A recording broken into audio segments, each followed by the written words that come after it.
Assalamualaikum warahmatullahi wabarakatuh. Selamat siang semuanya, para mahasiswa yang mengikuti mata kuliah Ibu, yaitu mata kuliah metodologi penelitian.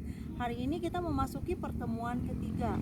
Hari ini Ibu akan mencoba sedikit menjelaskan tentang penelitian pendidikan. Apa itu penelitian pendidikan dan bagaimana prosesnya?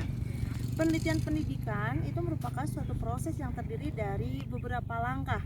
Nah, di sini langkah ini bukan sesuatu yang sekuensial, tetapi memang yang kaku harus kita ikuti. Jadi misalnya dalam sebuah penelitian yang dengan pendekatan kuantitatif, misalnya misalkan eksperimen. Itu misalnya kita ketika analisis data itu harus uji homogenitas, uji normalitas, terus ada uji T atau uji beda. Itu mutlak harus kita ikuti tahapannya. Nah, di sini proses penelitian adalah suatu kegiatan yang interaktif antara peneliti dengan logika, dengan masalah, dengan desain dan interpretasi. Di sini Ibu akan menjelaskan sedikit terkait dengan langkah-langkah mengenai bagaimana kita melakukan sebuah penelitian. Yang pertama itu ada kegiatan identifikasi masalah. Nah, bagaimana ini identifikasi masalah ini? Jadi penelitian ini dimulai dengan mengidentifikasi isu-isu masalah yang penting, aktual, yang terjadi di hadapan kita.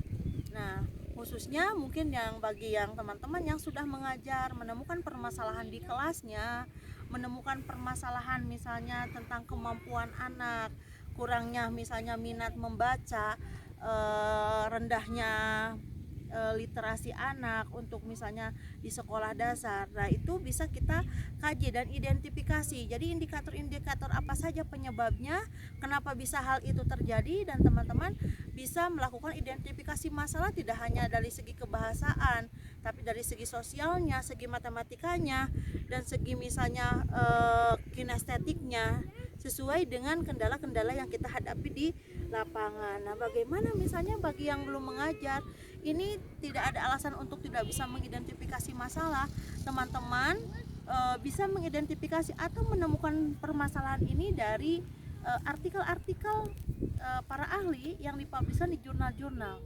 Nah, di sana ada bermacam-macam permasalahan yang dihadapi oleh guru, terutama guru sekolah dasar, termasuk kita calon guru sekolah dasar ataupun yang sudah mengajar atau misalnya disebut sajalah guru ya.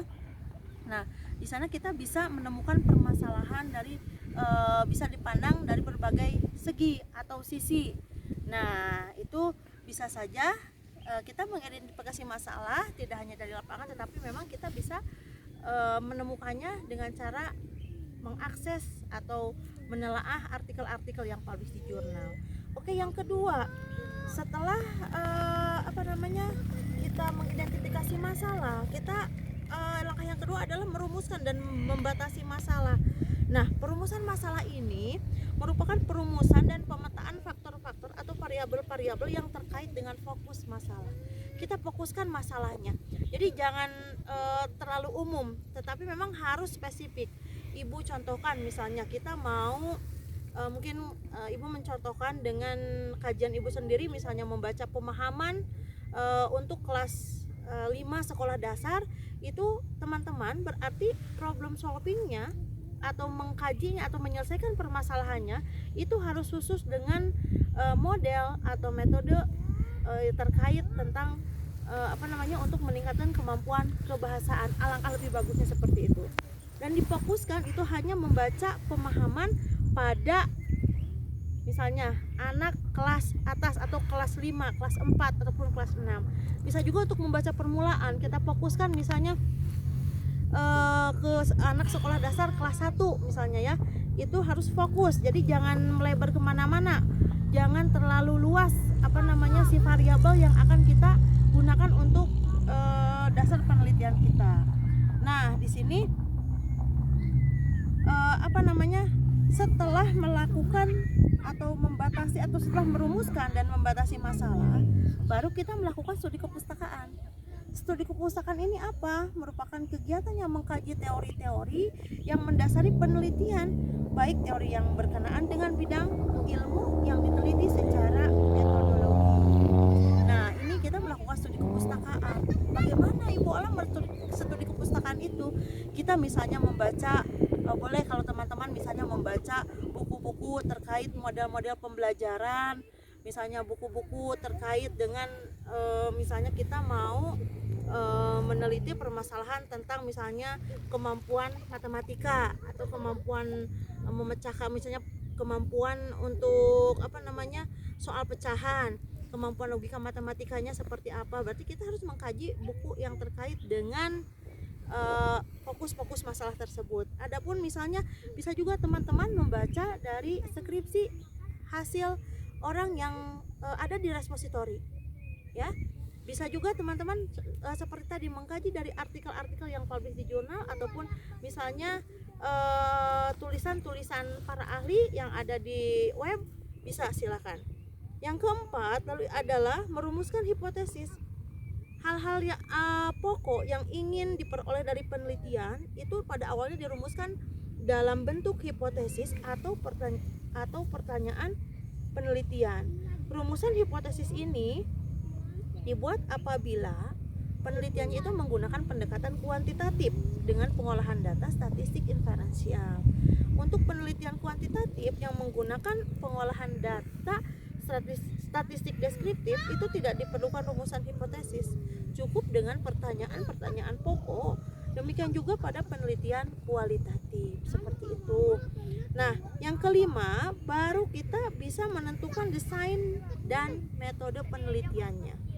Di sini desain penelitian itu berupa rumusan langkah-langkah penelitian.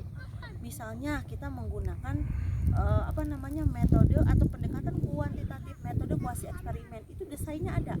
Di bawah metode itu ada desain. Jadi desain yang kita gunakan apakah menggunakan kelas kontrol, misalnya kelas kontrol dan kelas eksperimen, ataukah misalnya hanya eksperimen saja. Nah, itu desainnya seperti apa? Itu ada di buku-buku metode penelitian baik yang dari Prof. Sugiono, Prof. Suharsima Arikunto, Prof. Nana Syaodi, ataupun dari misalnya Creswell dan lain-lain. Nah, yang keenam itu menyusun instrumen dan mengumpulkan data. Nah, kegiatan pengumpulan data ini didahului oleh penentuan teknik pengumpulan datanya mau seperti apa. Terus misalnya mau digunakan alatnya apa. Misalnya teknik pengumpulan datanya yang digunakan adalah observasi, misalnya angket atau wawancara. Lalu penyusunan dan pengujian instrumen pengumpulan data yang akan digunakan itu harus diuji. Itu kalau untuk instrumen ini diuji validitas dan reliabilitasnya. Nah, yang ketujuh baru kita menganalisis data dan menyajikan hasil setelah melakukan di sini penyusunan instrumen dan mengumpulkan data di lapangan. Nah, yang terakhir yang ketujuh itu menganalisis data dan menyajikan data.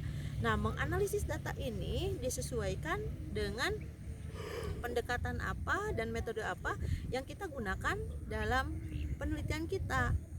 Nah, misalnya Ibu contohkan ketika kita menggunakan pendekatannya kualitatif, berarti itu ada yang namanya nanti untuk analisis datanya itu ada yang namanya field note, ada yang namanya reduksi data, ada yang namanya nanti penyajian data, ada yang namanya simpulan dan verifikasi dan lain-lain. Seperti itu. Kalaupun misalnya analisis yang kuantitatif itu menggunakan statistika. Nah, di sini ada statistika deskriptif, inferensial. Nah, di sini berupa misalnya korelasi, regresi, perbedaan, analisis jalur dan lain-lain. Nah, seperti ini. Yang terakhir di sini ada menginterpretasikan temuan, yaitu membuat simpulan dan rekomendasi.